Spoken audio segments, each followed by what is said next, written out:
So here's the thing. Hasbro's distribution sucks ass. But the question is, why? I've heard it's because of COVID, but that answer can only last for a little bit longer because it's been almost 5 years at this point.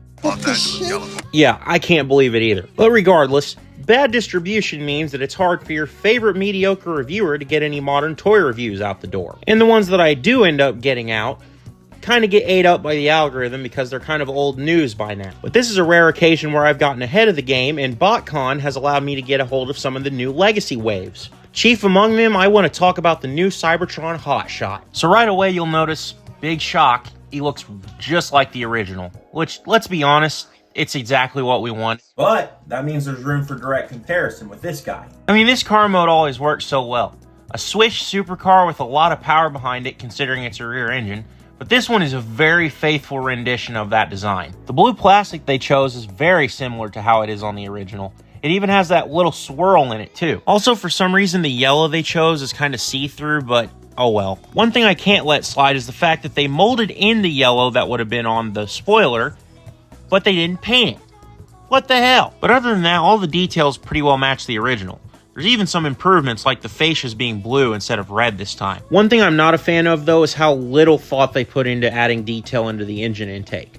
It's just a trapezoid and a pentagon now. Come on guys, we were doing so well with this. Also his wheels went unpainted, but honestly the black's kind of working for me here. As we roll into features, one thing you can do is fold out his wings manually for his speed boost, as opposed to using the cyber key for the spring-loaded gimmick on the original. Which is fine, but I really wish we had a cyber key, except we do. Hasbro finally started including miniature cyber keys with the Cybertron offerings. Except on Hotshot, I lost mine. Damn it! Tree bot. And this time it's not even my fault. I just dropped it on the floor mistakenly, and before I could even pick it up, this thing grabs it. Oh well, you can't win them all. Which is a good thing that Starscream also came with one, so I can still demonstrate it. And while we're on it, look at how small this thing is on its own. I mean, you walk by your shelf and take one breath in, and the next thing you know... He also comes with the blaster like he did in the original, except no firing missile. But what's funny is they actually painted in and molded in his spring-loaded trigger.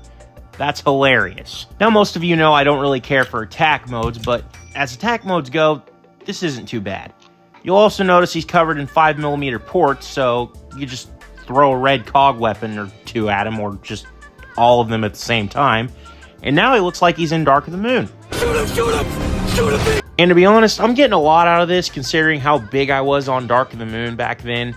I was throwing every mech tech weapon on every 5mm port I could see. And of course, he rolls pretty good. Overall, I'm a big fan of this vehicle mode, and despite its shortcomings, it's a very faithful rendition of an old favorite of mine. And it looks great with Override here, so I suppose now is as good a time as ever to transform him. Wait a minute, no. David, turn it off. David, stop. David, no. David, I told you it doesn't transform anything like the stock footage. Don't give me that look. You clearly didn't read my notes. You want me to do it? Fine. I'm taking over. So the transformation is a tiny bit similar to the original, but it throws in some new steps that make him stand out a lot. I'm personally a fan of how the head flips out, rather than it just turning around underneath the car. I also really like how the leg panels work, and how the feet flip out. I'm also a big fan of how the roof spins around. Instead of it being on a little peg this time, it's on a mushroom peg and a hinge, so it gives it a lot more movement to go around. And then it clips into the back, which is a very nice touch. In robot mode, he is a love letter to the original, but it gives him more of a Generations feel with the modernized engineering, especially with the proportions. He's definitely not as wide anymore, which definitely works in his favor. He also looks a lot more dynamic in poses, and I just can't really put my finger on why. Actually, I know exactly why. He's not as flat as my ex-wife anymore. What I mean by that is this guy's chest is a lot more round than his predecessor, which gives him a little bit more dimension, which in turn makes him more dynamic. I love that. And what surprises me the most is just how similar in size and weight these two are. I mean, it's almost like deluxes are making a comeback to where they used to be, and I love it. Now, in terms of colors, there's not much else to talk about except for the new red on display, which does look very nice. It's plastic, but it's also very good-looking plastic.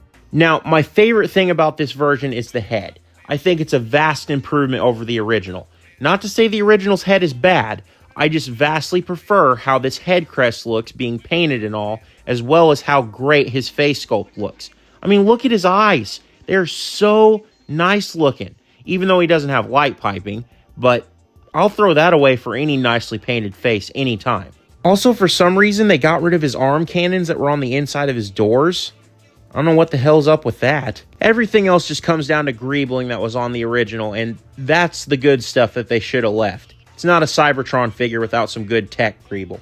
As for features, you can bring his blaster back in, which makes the spring trigger being painted in even funnier. Then if you want to get crazy, you can pull his doors off to unveil even more 5mm ports, and then you can plug his gun into there. I don't know why you'd want to do that. He's not Megatron. And then you can just load up the rest of his 5mm ports and make him a one-man army, which I find hilarious considering this isn't even his Cybertron defense form. And you can fold his wings out again, which, cool.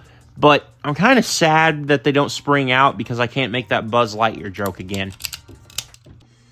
Articulation on Hotshot is actually pretty good. The head is on a ball joint that moves around very, very well. Especially if you get the back flap out of the way. If you take this out of the way, you can get him to go way back here and kind of forward. So that's very, very good. He's got kind of hot rod shoulders, just because of how he's designed.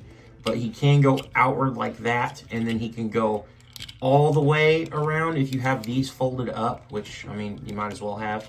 But yeah, he can go all the way around there. He can go out a little bit there, but not very much. Kind of like the old version, which is fine. And he can go in there. And then he's got a good elbow. Not much else to say there. And he's got a bicep swivel. And then he's got a wrist swivel, which works better if you take off the door and move it around like that. So that's very good. And then if you come down to the legs, he has a waist swivel now, which is very, very nice. And then his hips are universal. They go in, they go back, they go out. And he's got a thigh swivel, a good knee. And then my favorite part of this is his feet can tilt all the way in. And he's got a bit of toe as well, like that. So very, very well articulated rendition of this design. I am loving it. Overall, Hotshot is a lot of fun. He's a good deluxe for your money's worth and an awesome modernization of the original figure. There isn't really any drawbacks to him unless you want the gimmick. In that case, just get the old one, but for a good figure and display piece, this guy has you covered. If you can find him, pick him up. And now that Starscream and Vector Prime have come out, I cannot wait to see what Cybertron characters they do next. These have been awesome. With that being said, keep growing your collections. Treebot out.